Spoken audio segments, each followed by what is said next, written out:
My girlfriend admitted she cheated. I needed a real man. She smirked. My friends took her side.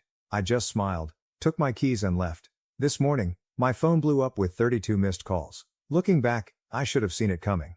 The signs were there, scattered like breadcrumbs through the last few months of our relationship. But when you've been with someone for 3 years, you tend to give them the benefit of the doubt. At least, that's what I kept telling myself. It started with small things. Allison began working late more often, which wasn't unusual during busy seasons. But then came the new perfume I didn't recognize, clothes I'd never seen before appearing in our closet, and her phone suddenly becoming this sacred object that was never more than an arm's length away. I'm not the jealous type. Never have been. But something felt off. The way she'd pull away when I tried to hug her from behind while she was texting. How she'd step out to take calls, claiming they were work-related. The constant girls' nights with people whose names I'd never heard before. Last Tuesday, I was folding laundry when her phone lit up on the coffee table. A message preview from someone named Jay popped up. Miss you already. Last night was... The rest was cut off, but my stomach dropped. I didn't want to be that guy who snoops through his girlfriend's phone, but the universe seemed to be screaming at me to wake up. When she got home that night, I decided to be direct. She was in the kitchen, making herself a smoothie like nothing was wrong. The sound of the blender filled our apartment as I leaned against the doorframe, watching her. Who's Jay? I asked when she finally turned it off. The change in her posture was instant. Her shoulders tensed, but then she did something I wasn't expecting. She smiled. Not her usual warm smile, but something cold and almost triumphant. Wondering when you'd finally catch on, Michael, she said, taking a sip from her glass. Jay's my boss. And yes, I've been sleeping with him for the past 2 months. The casual way she said it felt like a slap. No guilt, no shame, just pride? I needed a real man, she continued smirking. Someone who knows what he wants and goes for it. Not someone who spends his weekends playing video games with Jacob and watching stupid movies. I stood there, processing her words. 3 years together, and this was how she really saw me. Through the shock, I felt something else rising. Not anger, but a strange sense of clarity. Does Chloe know? I asked, thinking of our mutual friend who'd introduced us. Oh, she's known for weeks, Allison laughed. Most of our friends know. They understand. Jay can actually provide a future, not just dreams and excuses. That hit harder than the cheating admission. These people we'd shared birthdays, holidays, and countless dinners with, they'd all been watching this happen, probably laughing behind my back. I pulled out my phone and opened my group chat with Jacob and Chloe. Is this true? You all knew? Jacob's response came quickly. Bro, you're great, but Allison deserves someone more established. Don't take it personally. Chloe chimed in. We didn't want to hurt you. But maybe this is the wake-up call you need. I looked up from my phone to find Allison watching me, that same smirk still playing on her lips. She was waiting for the explosion, the drama, the scene she could tell everyone about later. Poor immature Michael losing his cool. Instead I smiled. A real genuine smile that seemed to catch her off guard. Without a word I walked to our bedroom, pulled out my go bag, always kept one packed for weekend trips, grabbed my laptop, and my keys. When I passed through the kitchen again, Allison was staring, her smirk faltering slightly. Where are you going? She demanded. Out, I replied simply. And Allison, keep the apartment. I'm sure Jay can help with the rent. I heard her start to say something as I closed the door behind me, but I didn't stop to listen. My phone was already buzzing with messages, probably from our so-called friends trying to explain themselves. As I drove away, I turned my phone off and felt something I didn't expect. Relief. Sometimes losing everything shows you exactly what you never had in the first place. I had no idea where I was going, but for the first time in months I felt like I was heading in the right direction. Update. First, thanks for all the support on my last post. Never expected it to blow up like that. A lot has happened in the past week, and honestly, I'm still processing everything. I've been staying at this small motel on the outskirts of town. Not the most glamorous place, but it's clean, and the owner, an older guy who introduced himself as Pete, seems decent. He even knocked $20 off the weekly rate when he heard my story.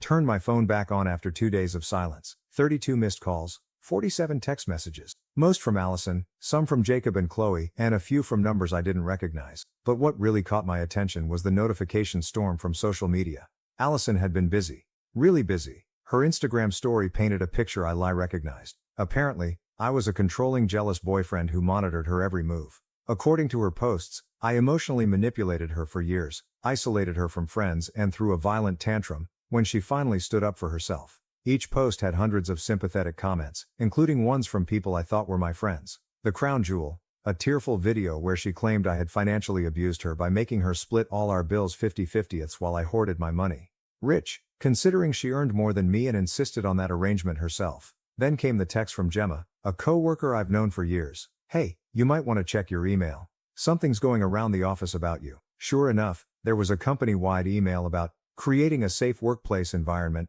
with a thinly veiled reference to recent concerning behaviors from certain employees. No names mentioned, but the timing wasn't subtle. I should have been angry. Maybe I should have fought back, posted my side of the story.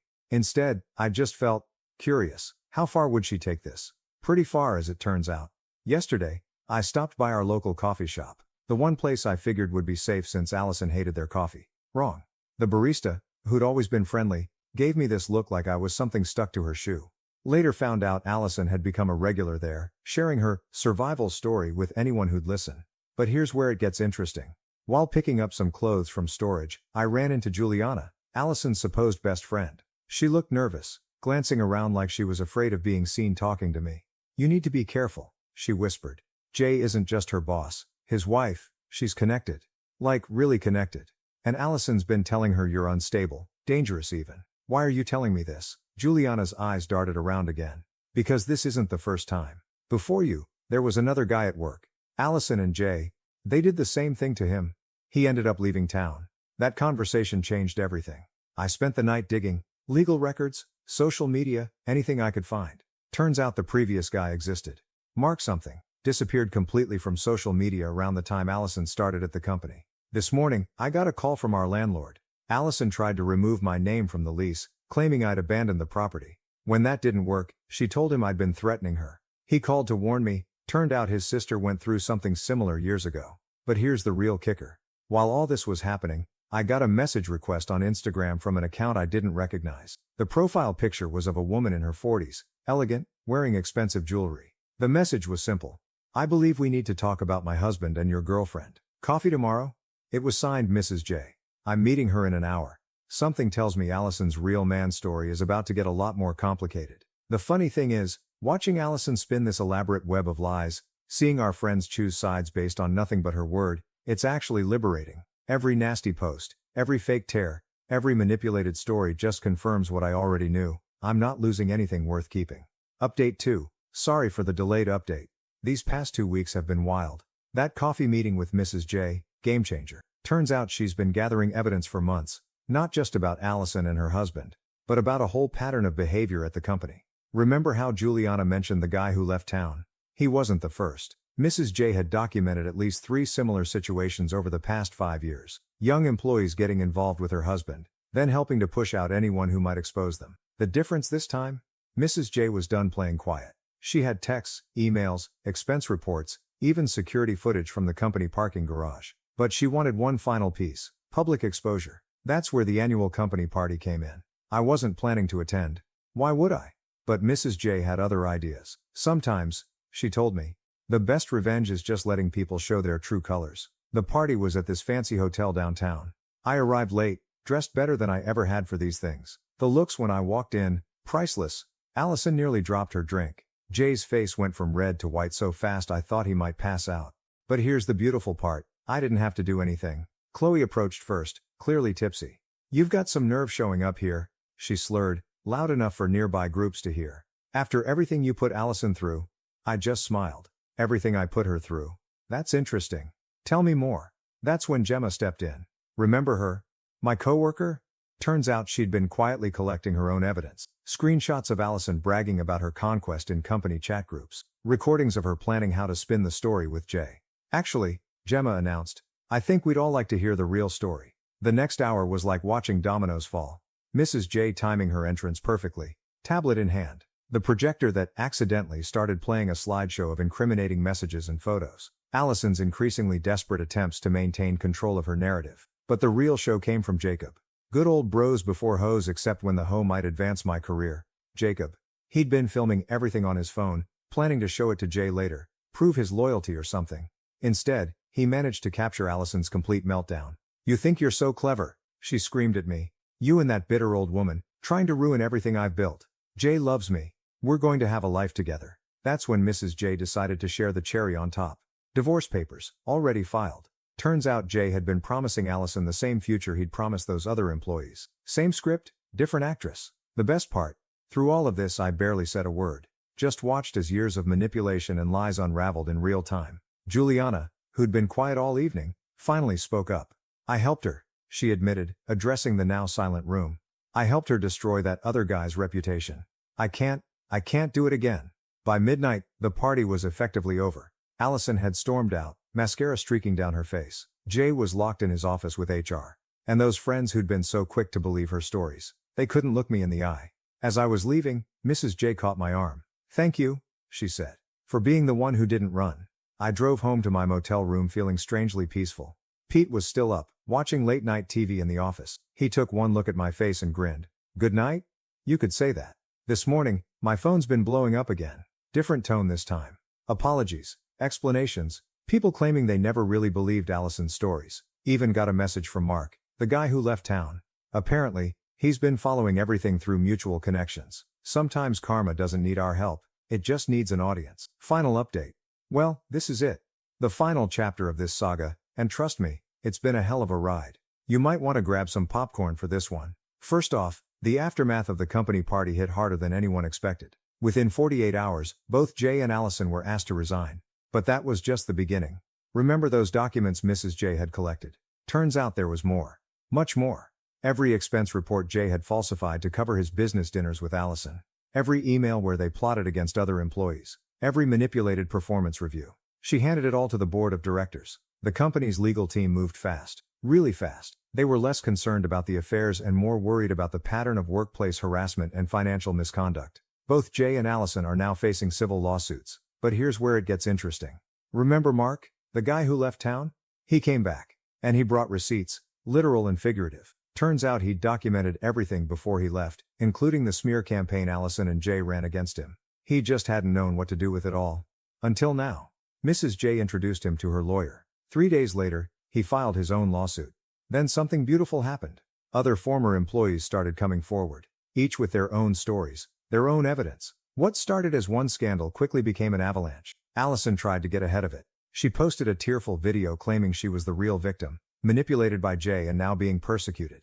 That's when Juliana finally grew a spine. She posted the screenshots of their private chats, the ones where Allison bragged about her conquests and planned how to destroy people's reputations. The ones where she mocked her victims. Last week, Allison showed up at my motel. Pete, the owner, called me at work. That girl you told me about. She's making a scene in the parking lot. I took my time driving back. Found her sitting on the hood of my car, mascara streaked, clutching a manila envelope. I have dirt on everyone, she said, trying to sound threatening despite her shaking voice. If you don't help me stop this, I'll release it all. I just laughed. Go ahead, burn every bridge you have left. See how that works out. She threw the envelope at me. Inside were photos, screenshots, private messages, ammunition she'd collected over years of manipulating people. Her insurance policy. I took pictures of every single page while she watched, then handed it back to her. Release whatever you want. But first, look at where your previous schemes got you. The thing about people like Allison.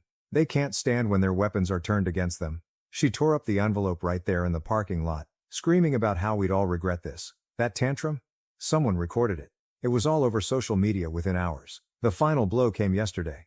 Mrs. J's divorce was finalized, and guess what? She got everything. The house, the cars, most of their assets, Jay's golden parachute from the company, gone to pay legal fees, his reputation, destroyed, his future career prospects. Let's just say Google is not his friend anymore. As for Allison, last I heard, she's moving back in with her parents in another state. Her social media's gone dark. Those friends who sided with her, they're dealing with their own fallout. Turns out backing the wrong horse has consequences. Jacob tried to apologize yesterday. Sent this long message about how he should have been a better friend. I just replied with a screenshot of his old messages supporting Allison. He blocked me. Coward. Chloe's doing damage control too. She's worried those screenshots Allison kept might affect her own career. I almost feel bad. Almost. Me? I just signed a lease on a new apartment. Got a promotion at work. Funny how removing toxic people improves everything. And yeah, I'm seeing someone new. Taking it slow, doing it right. The best revenge isn't plotting or scheming. It's living well and letting people destroy themselves. But I won't lie, watching it all burn has been pretty satisfying. This will be my last update. Thanks for coming along for the ride, Reddit. Remember, karma doesn't need your help. Sometimes you just need to step back and let people show their true colors.